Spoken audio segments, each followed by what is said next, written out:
أحمد ربي حمد الشاكرين وأصلي وأسلم على المبعوث رحمة للعالمين نبينا ومولانا محمد وعلى آله وصحبه أجمعين. برادران معزز و مکرم، بینندگان ارجمندی شبکه جهانی وصال حق، السلام علیکم و رحمت الله و برکاته. خدمت شما عزیزان و ارجمندان هستم در قسمت 124 برنامه احکام فقهی در پرتوی احادیث نبوی.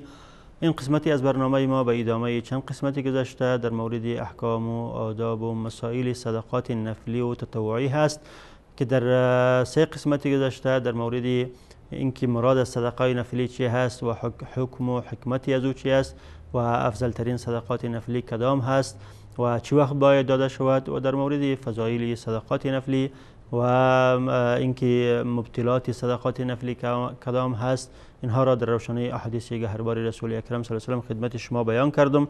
و در این قسمتی از برنامه در مورد صدقات جاریه که مراد صدقه جاریه چی هست و کدام مجالات هست که صدقه جاریه او را صدقه جاریه گفته می شود و همچنین شرط صدقه که شرط قبولی صدقه چی هست و بعد از او در آخر در مورد اینکه شریعت اسلام ما را به عمل کردن به کسبیت ترغیب کرده و از سوال کردن و از چشم خود را به دست دیگران گرفتن منع کرده.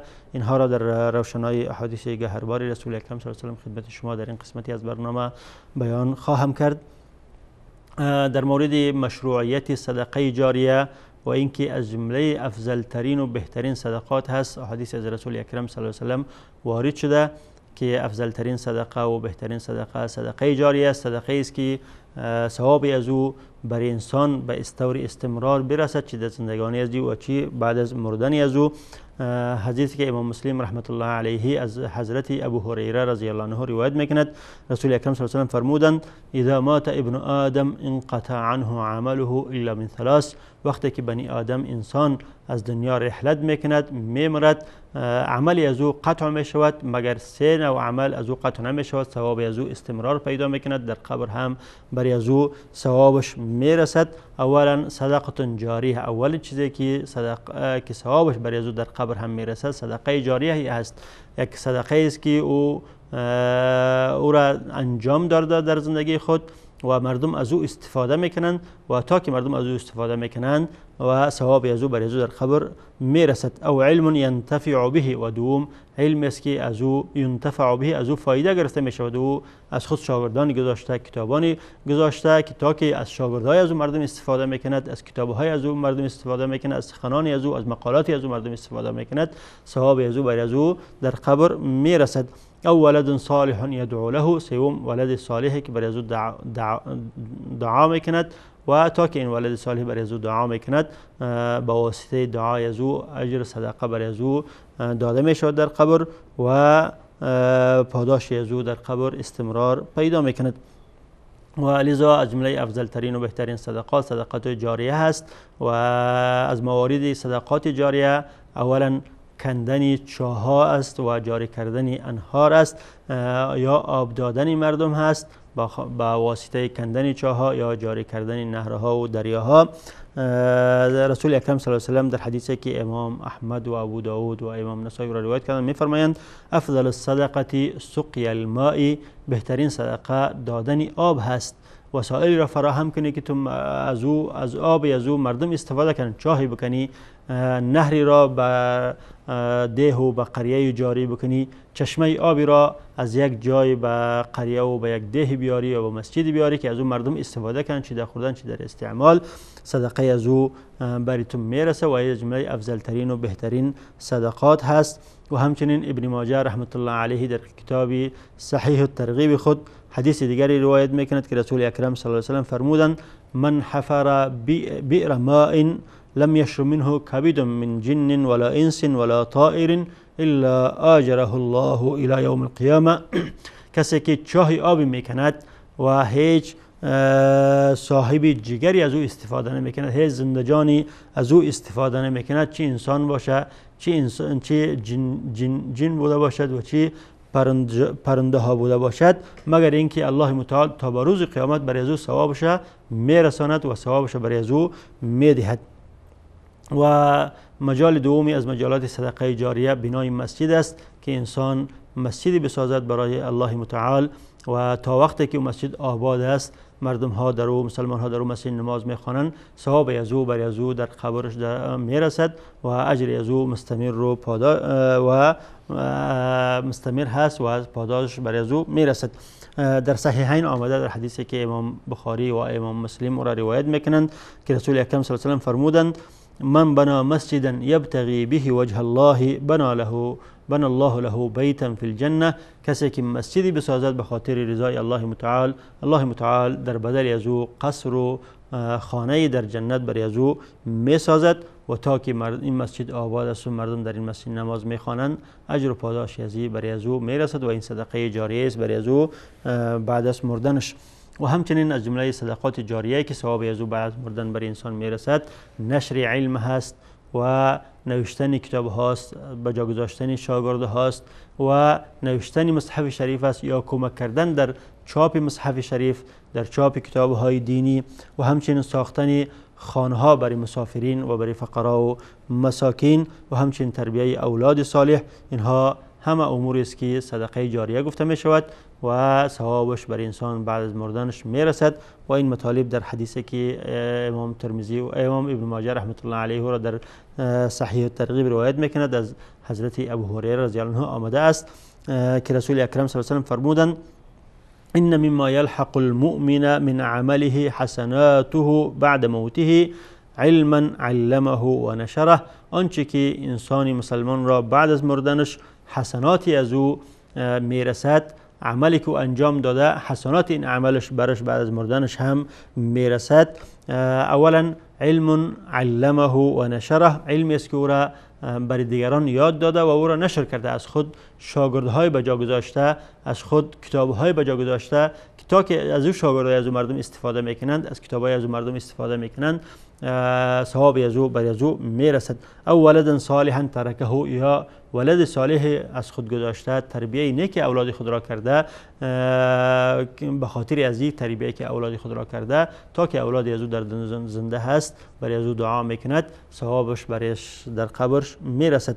او مصحفا ورثه، یا مصحفی از خود به جا گذاشته، مصحفی به دست خود نوشته کرده یا در چاپ مصحفی کمک کرده و به توسط پولی از او مصحفی چاپ شده تا که این مصحف هست، مردم او را تلاوت میکنن، میخوانند، ثوابش در قبر برای از او میرسد.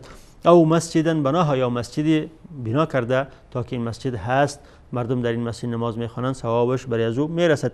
او بیتا لابن السبیل بناه، یا خانه برای مسافرین میسازد، مسافرخانه میسازد، مردم مسافرین شب تیر میکنند او، یا خانه میسازد که را وقف میکند برای فقرا و مساکین تا که این هست، این عماره و این مبنا هست، از او فقرا و مساکین و مسافرین استفاده میکنند، ثوابش برای از او میرسد. او نهرا اجراها، یا نهری جاری کرده، نهری را یا چشمه را یا چاهی را، آبی از او را جاری کرده، از او مردم استفاده میکنند، ثوابش برای از او میرسد. او صدقه اخرجها من ماله فی صحته و حیاته تلحق بعد موته، یا هر صدقه که در زندگیش و در صحتش او را از خود بیرون کرده و ثواب از او برای از او بعد از مردنش هم میرسد. و همچنین از جمله مجالات صدقه جاریه این است که انسان زمینی را وقف کند یا عماره را وقف کند و از منتجات این زمین مردم استفاده کنند و تا که مردم از منتجات این زمین استفاده میکنند، ثواب از او برای از او میرسد. امام بخاری رحمت الله علیه از عبدالله بن عمر روایت میکند که حضرت عبدالله بن عمر فرمودند ان عمر بن الخطاب اصاب ارضا من خیبر، حضرت عمر بن الخطاب در حصه از اونها زمین از خیبر برای از اونها رسید. وقتی که خیبر فتح شد، زمین خیبر برای مردم غنایم خیبر تقسیم شد، یک زمینی حصه عمر بن الخطاب برایشان رسید. فقال یا رسول الله اصبت ارضا فما تأمرین. نزد رسول اکرم صلی الله علیه و آله آمدن و مشوره کردن که ای رسول الله من از خیبر زمینی برای من داده شده، چه امر میکنی که ما او را چگونه در راه الله متعال صدقه بدهم؟ رسول اکرم صلی الله علیه و فرمودند ان شئت حبست اصلها و تصدقت بها. اگر خواسته باشی اصل از او را محبوس کن و از منتجات از او صدقه بدهی، که او وقف گفته می شود که اصل از او را پیش خود نگاه کن، آنچه که از او حواصل است حاصل می شود او را در راه الله متعال مصرف کن و صدقه بده و ثواب از او برای تو تا و آخر، تا که او از او مردم استفاده میکند میرسد. حضرت عبدالله بن عمر میفرمایند که بعد از او حضرت عمر این زمین را برای فقرا و مساکین وقف کردند و برای مسافرین وقف کردند و از این زمین فقرا و مساکین و مسافرین استفاده میکردند از منتجات ازی و ثوابش ان شاء الله به حضرت عمر رسیده. و همچنین از مجالات صدقه جاریه که هم این است که انسان یک درختی غرس کند در زمین بکارد یا زراعتی بکارد و از سایه ازی، از میوه ازی و از منتجات این درخت و این زراعت هر آن چیزی، هر مخلوقی که استفاده کرد، چه انسان باشد، چه جنات باشد، چه پرنده ها بوده باشد، چه حیوانات باشد، استفاده کنه، ثواب از او برای این شخصی که این درخت را غرس کرده، برای این شخصی که این زراعت را زرع کرده، برای از او میرسد و تا که این درخت هست، تا که این زراعت هست، ثواب از او برای از او استمرار پیدا میکند. در حدیث متفق علیه آمده که رسول اکرم صلی الله علیه و فرمودند لا یغرس مسلم غرسا ولا یزرع زرعا. هیچ مسلمان هیچ درختی را غرس نمیکند و هیچ زراعتی را زرع نمیکند فیأکل منه انسان او دابة او شیء الا کان له صدقه. هیچ انسانی از او نمیخورد یا استفاده نمیکند و هیچ جانوری از او استفاده نمیکند مگر اینکه صدقه برای از او هست. و تا که این درخت هست و تا که این زراعت هست، هر کسی که از سایه از استفاده میکند، از میوه از استفاده میکند، از این درخت، از این میوه، هر گونه استفاده که میکند، ثواب ازی برای از او در قبر میرسد و این صدقه جاریه گفته میشود. و همچنین از صدقه جاریه قرض حسنه هم است. دادن قرض حسنه صدقه جاریه گفته می شود. شخصی برای یک شخص قرض حسنه می دهد تا که او قرض را پس برای از او میگرداند، ثوابش برای ازی میرسد. ابن ماجه رحمت الله علیه از ابن مسعود رضی الله عنه در صحیح ترغیب روایت میکند که رسول اکرم صلی الله علیه و فرمودند کل قرض صدقه. هر قرض صدقه گفته می شود مادامی که صدقه است. او تا وقتی که قرض نرزی شخصی است که او را قرض کرده پیش از او هست، تا که برای صاحبش برمیگرداند، ثوابش برای از او میرسد و این یک نوع صدقه جاریه هست. و این بعضی مجالاتی بود که در او صدقه جاریه گفته میشد و ثوابش در زندگی و در بعد از ممات برای صاحبش میرسد. و در مورد شروط صدقه که چه شرط است برای قبول صدقه، علما 3 شرط را برای قبول صدقه ذکر کردن. شرط اول هم است که اخلاص، که باید انسان مسلمان اخلاص داشته باشد و ریای در صدقه از او نبوده باشد، چون وقتی که ریا آمد همچنان که قبلا ذکر کردیم صدقه محو و نابود میگردد. پس شرط اول قبول صدقه وجود اخلاص است که انسان متصدق، صدقه دهنده باید اخلاص داشته باشد. و ما امروا الا لیعبدوا الله مخلصین له الدین، که امر نشدن مگر اینکه عبادت خدا را انجام بدهند به اخلاص و به لوجه الله بوده باشد. هر عملی بوده باشد، چه صدقه چه دیگر اعمال، باید در او اخلاص بوده باشد. والذین ينفقون اموالهم رياء الناس ولا يؤمنون بالله واليوم الاخر. کسای صفت غیر مسلمان ها این است که آنها مالهای خود را در راه مصرف میکنند مگر در آن اخلاص ندارند. ریاست در مالها، در انفاقشان ریا هست و آنها به الله و به روز آخرت ایمان ندارند. این شرط اولی از شروط قبول صدقه هست. و شرط دوم است که از کسب حلال بوده باشد. مالی که انسان را مصرف میکند از کسب حلال بوده باشد و از کسب حرام نبوده باشد. و وقتی که از حرام بوده باشد او صدقه مورد قبول درگاه الله متعال قرار نمیگیرد. الله تعالی میفرماید یا ایها الذین آمنوا انفقوا من طیبات ما کسبتم. شما ای مؤمنین از طیبات آنچه کسب میکنید، از پاکیزه های آنچه که کسب میکنید شما مصرف کنید. از آنچه که شما کسب میکنید از مال حلالتان مصرف کنید، نه از مال حرامتان. و در حدیث رسول اکرم صلی الله علیه و فرمودند ان الله طیب لا یقبل الا طیبا، الله متعال پاک است، جز مال پاک چیز دیگری را قبول نمیکند. مالی را قبول میکند که او پاک و حلال بوده باشد. و شرط سوم قبول صدقه این است که انسان از مال صدقه بدهد که او را خوش داشته باشد. از مال صدقه ندهد که او از دلش برآمدگی باشد، یا مالی که او فاسد بوده باشد او را باید صدقه ندهد. اگر شخصی مال فاسد را، مال غیر قابل استفاده را صدقه میدهد، صدقه از او قبول نیست، بلکه صدقه قبول می شود که او محبوب شخص بوده باشد، این خودش او را خوش داشته باشد. و الله متعال می فرماید لن تنالوا البر حتی تنفقوا مما تحبون، شما بر و نیکی و اجر و ثواب را حاصل نمیکنید تا اینکه از آنچه مصرف کنید که شما او را خوش داشته باشید. مال فاسد، مال بیکاره باید نبوده باشد، چون از صدقه برهان، در حدیث آمده که صدقه دلیل بر ایمان شخص انسان است و وقتی که انسان از مال پاک خود مصرف میکنه این دلیل ایمان و ایمانداری از او هست. و رسول اکرم صلی الله علیه و سلم در حدیث متعددی ما را به کسب و کار امر کردن که باید با از سوال کردن منع شویم، باید کسی سوال نکند. کسی که طاقت کسب و کار را دارد باید از کار دست خود، از کسب و کار دست خود برای خود برای اولادایش مصرف کند و سوال نکند، که این احادیث را بعد از دیدن یک برنامه کوتاه خدمت شما بیان خواهم کرد. باشید. رفتار و کردار انسان.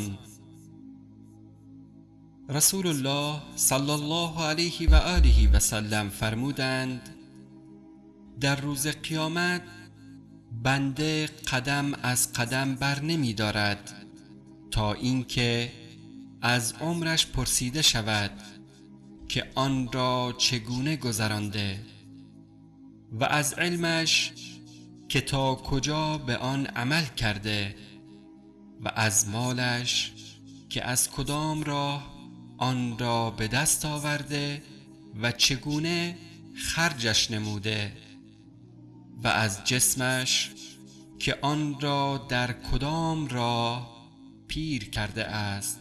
اللهم بارك لنا في أعمارنا وفي أعمالنا وفي ذرياتنا وفي أبداننا، اللهم اجعلها حجة لنا لا علينا يا أرحم الراحمين.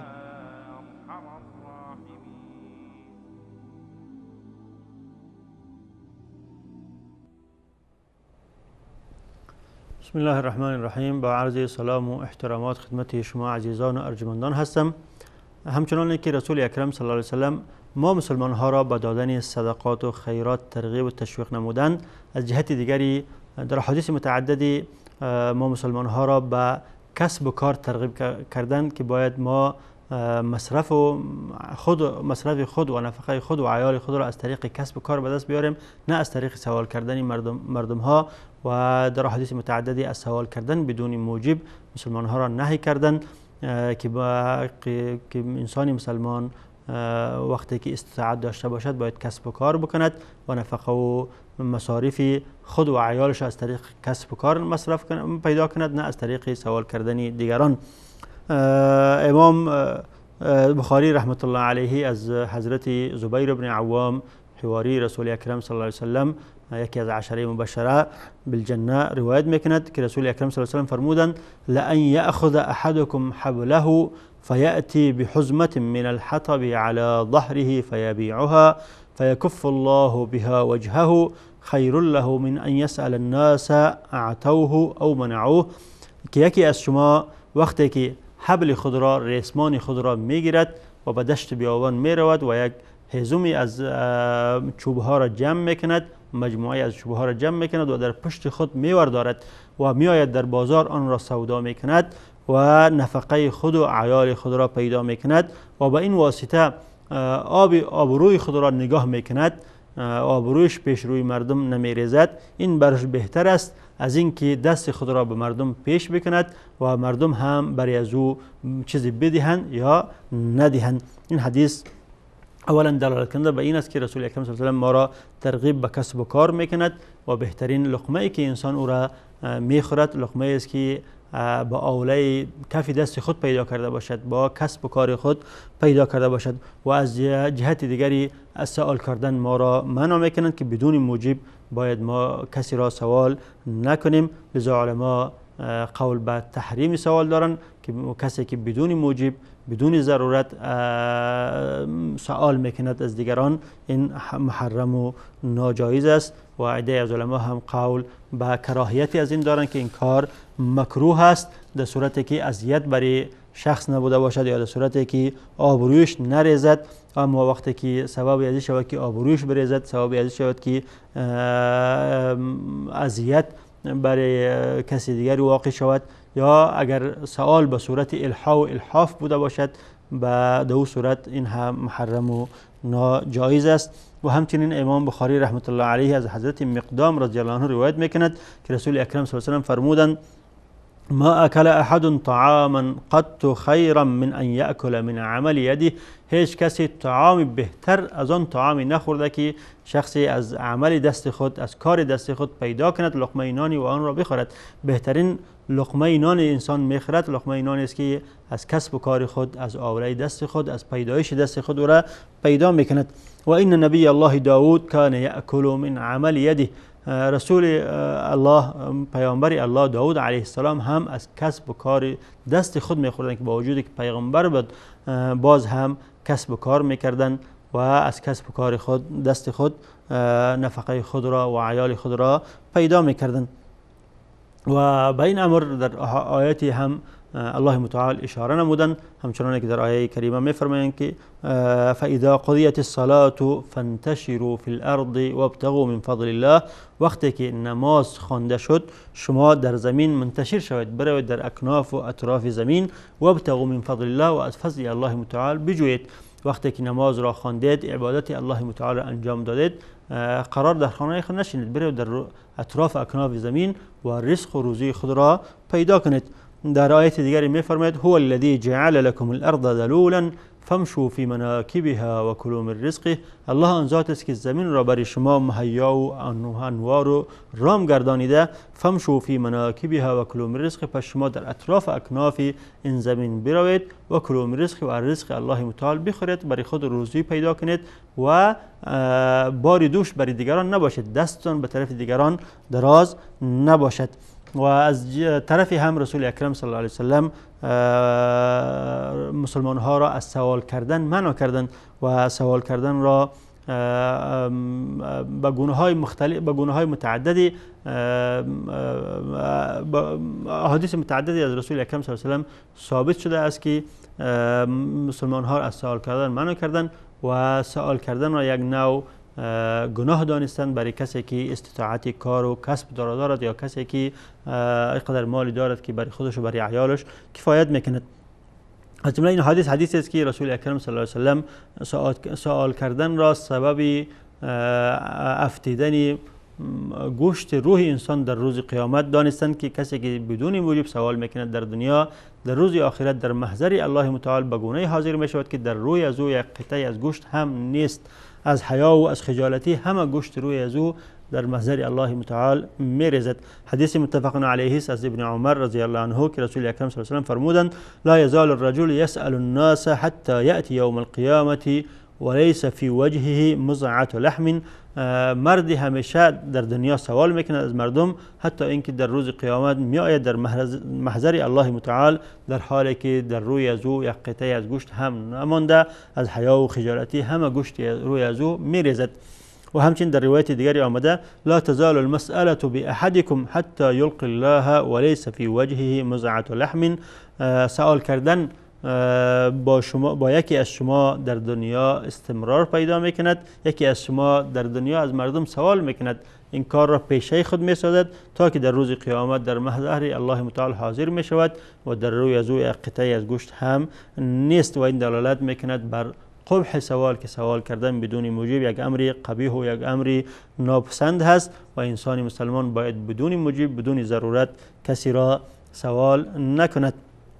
و همچنین حدیث دیگری از رسول اکرم صلی الله علیه و سلم ثابت شده است که کسی که بدون موجب سوال میکند به خاطر زیادتی مال سوال میکند، خودش اینقدر مالی دارد که نفقه خود و عیال خود را بدهد، به خاطر که مالش زیاد شود از مردم سوال میکند، این کسی است که قوق آتش را برای خود کسب میکند. هر قدری که سوال میکند همه قدر قوق آتش را برای خود کسب میکند و در روز آخرت به اندازه سوالی که در دنیا او کرده و او اندازه او در روز قیامت در آتش جهنم عذاب میبیند، چون سوالی از او بدون موجب بوده، بدون ضرورت بوده، بدون حاجت بوده، به خاطر اینکه مال دنیا را زیاد پیش خود کسب کند، زیاد مال دنیا را جمع کند، به خاطر از این بوده. لذا الله متعال در بدل از او را در روز قیامت جزا میدهد.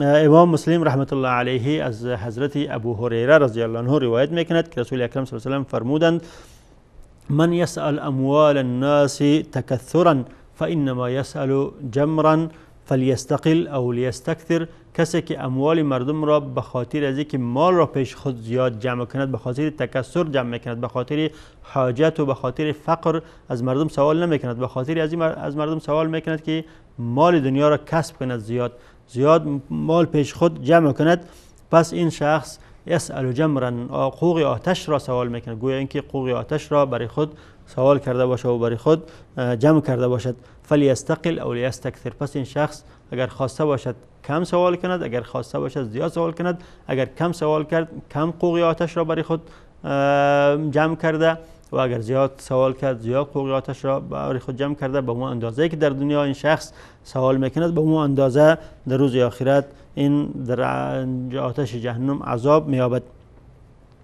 و همچنین رسول اکرم صلی الله علیه و سلم در حدیث دیگری سوال کردن را خدشه در رو، یک تراش در رو پنداشتند که کسی که سوال میکند مانند که با دست خود روی خود را خدشه دار کرده باشد، روی خود را تراشیده باشد.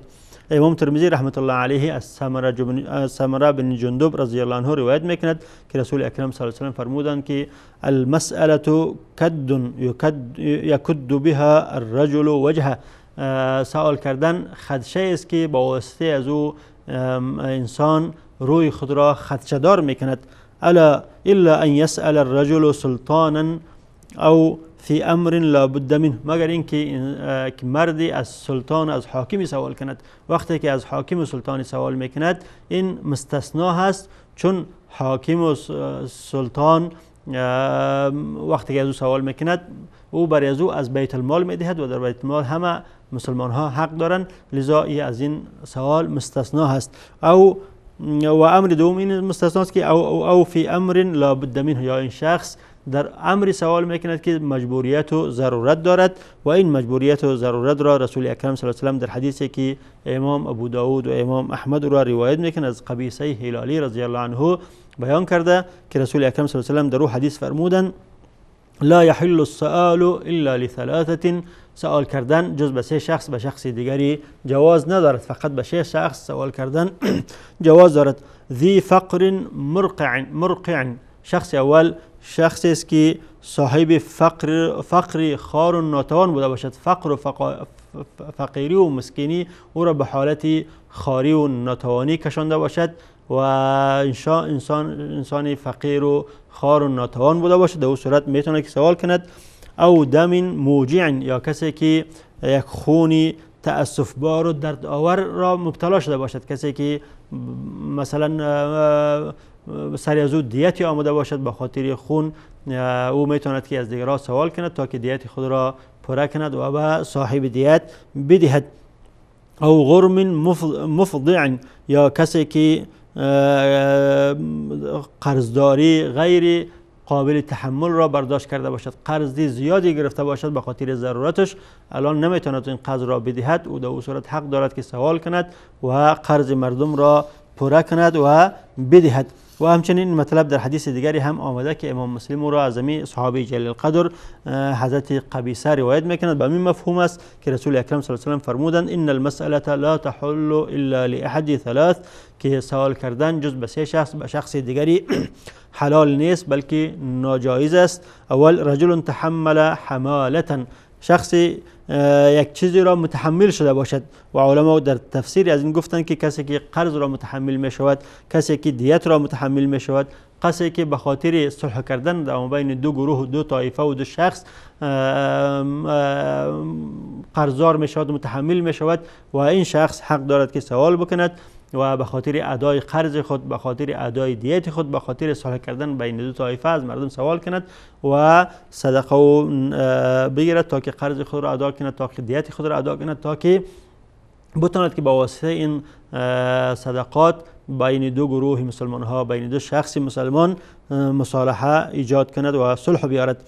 و فحلت له المسألة حتى يصيبها ثم يمسك، این شخص میتواند که سوال برش حلال است، میتواند که سوال کند تا اینکه احتیاجش رفع شود. وقتی احتیاج رفع شد باید این کار را دیگر نکند، باید بس کند. و رجل اصابته جائحة اجتاحت ماله، و دوم شخصی که در مال از او آفتی رسیده و مال از او از بین رفته و مبتلا به فقر شده، فحلت له المسألة حتى يصيب قواما من عيش، برای از او سوال جایز است تا اینکه بتواند که چیزی پیدا کند که عاشه خود و اولادهایش را پیدا کند و بتواند که گذران خود و اولادهایش را پیدا کند، برای از او سوال جایز است. و رجل اصابته فاقة حتى يقوم ثلاثة من ذوي الحجى من قومه، و کسی که مبتلا به فقر شده و الله تعالی را مبتلا به فقر کرده و فقیر و مسکین است، باید برای او 3 نفر از اصحاب عقول، کسایی که عاقلمند هستند، از قومش شهادت بدهند که باید این شخص فقیر و مسکین است. در او صورت او حق دارد که از مال صدقه بگیرد و سوال بکند. لقد فحلت له المسألة حتى يصيب قوام من عيش، در او صورت برای او حلال سوال کردن تا وقتی که بتواند که عاشه خود و اولادایش را پیدا کند. بعد از رسول اکرم صلی الله علیه و سلم فرمودند فما سواهن من المسألة یا قبیسه سحت یأکل صاحبه سحتا، اگر غیر از این 3 شخص کسی دیگری سوال میکند، سوالی از او که چیزی که از طریق سوال کردن کسب میکند او مال حرام است و او مال حرام را میخرد. فقط 3 شخص است که برای از او سوال کردن جایز است، از طریق سوال کردن کسب میکند، میتواند که او را بخرد. غیر از این 6 شخص هر کسی که دیگری اگر سوال میکند، اون شخص مال حرام را کسب کرده و مال حرام را در خانه خود داخل کرده و از مال حرام ترزق و روزی خود را پیدا کرده. و گفتیم اون شخص کسی است که سرش دیت باشد یا دین و قرض بوده باشد یا کسی که به خاطر مصالحه مردم از مردم دیگر سوال میکند. و شخص دوم کسی است که آفتی بر از او رسیده باشد، آفت آسمانی یا زمینی بر از او رسیده باشد و مال از او از بین رفته باشد و او هم میتواند که چیزی کسب کند که عاشه و یاباته خود را پیدا کند. و سوم شخصی که مبتلا به فقر و مسکنه شده باشد، باید بر از او 3 شخص گواهی بدهند که واقعا شخص مبتلا به فقر و ناداری شده و چیزی ندارد که امرار معاش خود را اولادای خود را بکند. در او صورت تا که بتواند که امرار معاش خود و اولادای خود را بکند، از مردم سوال بکند و الله متعال توفیق عمل نصیب بکند. و در اینجا وقتی برنامه ما به پایان رسیده، تا به دیدار آینده با شما خدا حافظی میکنم و السلام علیکم و رحمت الله و برکاته.